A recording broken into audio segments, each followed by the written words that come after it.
Hey folks, this is Vince with Dan's Gaming Addiction, and today we're going to quickly revisit Reus 2.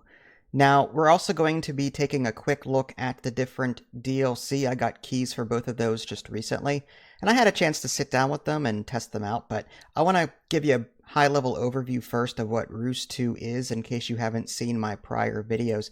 Essentially, it's like a town builder of sorts, similar to Reus 1, where you've got this rotating world. You're going to be using these giants to terraform the land and to place down various creatures and trees and plants to make the planet habitable for the people that will eventually flock there.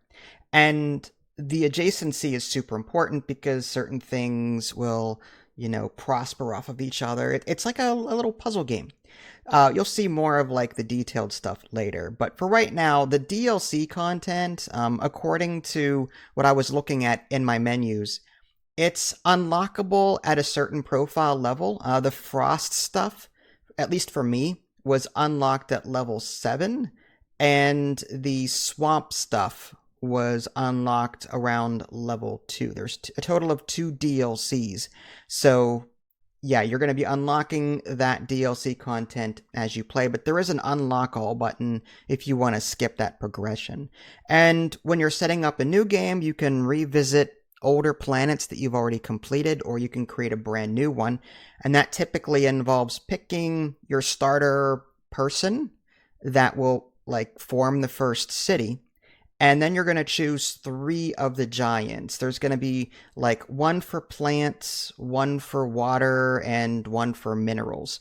And depending on who you pick, that will influence what trees you can put down, what plants you can put down, what rocks you can put down, and so on. It's a really cool system, so you can try out different combinations, see what works, see what doesn't. The game offers a wide variety of different difficulty settings as well. So the first one I want to touch on is the Ice Age DLC. This particular DLC was released in January of 2025. Very positive reviews on Steam, and you can get it for about $8. It adds a ton of content to the game, and I'm going to show it here because I haven't unlocked all of it yet. You do have the ability to unlock everything as far as profile level is concerned, but I like the progression of unlocking new things. So you have a new biome with this DLC called the Ice Age Tundra. You also have a variation of a frost giant, which is kind of cool. 40 plus new biotica, including apexes and cohorts. New archetypes like evolve and extinct, building around early biotica to empower future ones. Kind of like a upgrade evolution kind of thing. It's a different way of playing. It's not just like a carbon copy of other giants. This actually introduces new mechanics to the game, so that's really cool. They've also added some new leaders as well: the painter, the general, the poet, and the villain. And then there's also some new eras that you can choose whenever leveling up. You've got the Hunter Age, the Enlightenment Age, Nuclear War, and Age of Discovery. So all kinds of new content there. And then if we move on to the Everglades DLC, this one was released in July of 2025, so it's the later of the two. And you can get it also for about $8 on Steam. And there is looks like a complete collection option here. I don't know if there's a discount associated with that because I own all of them. The Wetlands offers, again, a new biome called, the Wetlands, and you have a new swamp giant as a result, as well as 60 plus new biotica, which is great. There's 3 new leaders as well. You've got the entomologist, the romantic, and the ranger. 3 new eras: Secret Conspiracy, the Bug Age, and Great Nation, as well as 6 new bonus projects. To balance the randomness, if you have the Everglades DLC, some characters can have one of the new bonus projects, allowing for more specialized play. So, Reus 2, I'm going to quickly go over what it does so that you have an idea as to what you're getting into should you decide to get this and the DLCs. As I stated earlier, you're going to pick a starter person that will kind of influence what you're going to be constructing your village around. You are going to have 3 different giants, and you can terraform the land to what they specialize in. So if you have like a forest giant, you can put forest down. If you have a water giant, you can put water down. If you have a swamp giant, you put you get the idea.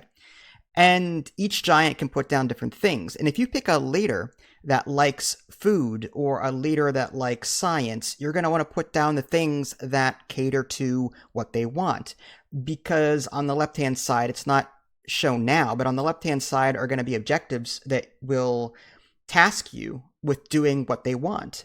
So, one person, the inventor, for example, might want a science-focused set of land or a city. So you have to put down trees and minerals and different things like that that give it science. And on top of that, you want to pick synergies that complement these things. So this tree synergizes with this rock, or this biotica or this animal will synergize with each other in this way. If you have two of this other thing gets... The whole system is quite complex, but at the same time, it's rewarding when you get it all to work together as one. It's really cool. And then when you've grown that city large enough, you'll be able to spawn a new person, choose their specialty or their type, and then you can, as nomads, send them off to a different part of that planet to start a new settlement. So now you've got 2 cities that you're managing, or possibly 3 little settlements that you're managing, and each one has their own goals.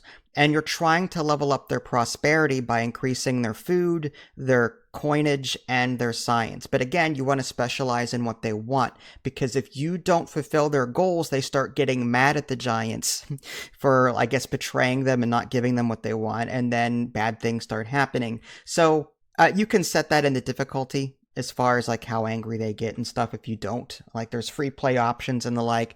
But yeah, it's really cool to play with the different giants and see what they have, unlock new things as you level up your profile. Games typically last between like half an hour to an hour. It takes me a while though, because I want to like try and get all of the things to synergize with each other. But you only have so many Eon points to do that. In the upper left-hand corner is a purple bar. Every time you put something down, you use typically some Eon points to do that. So you have a limited amount of time to get everyone's needs satisfied and to make them as prosperous as they possibly can be. That's the real challenge to this. And if you don't succeed, it's fine. This is a rogue-like in the sense that, you score based on the planet that you're on once it's all over, but then you pick a new planet and then you just go over again. But your profile levels up and you unlock new stuff as you go. So, even if you don't feel like you're doing well in your current playthrough, you can stick with it, just try and get the best score that you can and just keep going. But I love the fact that, during a run, I'm typically picking or drafting new creatures or plants or minerals, and I can see what they synergize with and try and come up with some really cool combinations. So, like, as a whole, I love what this game does. Reus 2 is fantastic. There's even a shop where you can spend extra points that you're earning, like food, science, and economy points, and like you can expand borders, like because people will only build within their borders, or the resources only count if it's within a town's borders or a settlement's borders. You can encourage them to branch out to further lands by building further out, but at the same time, you can also spend shop points in order to get them to do it as well.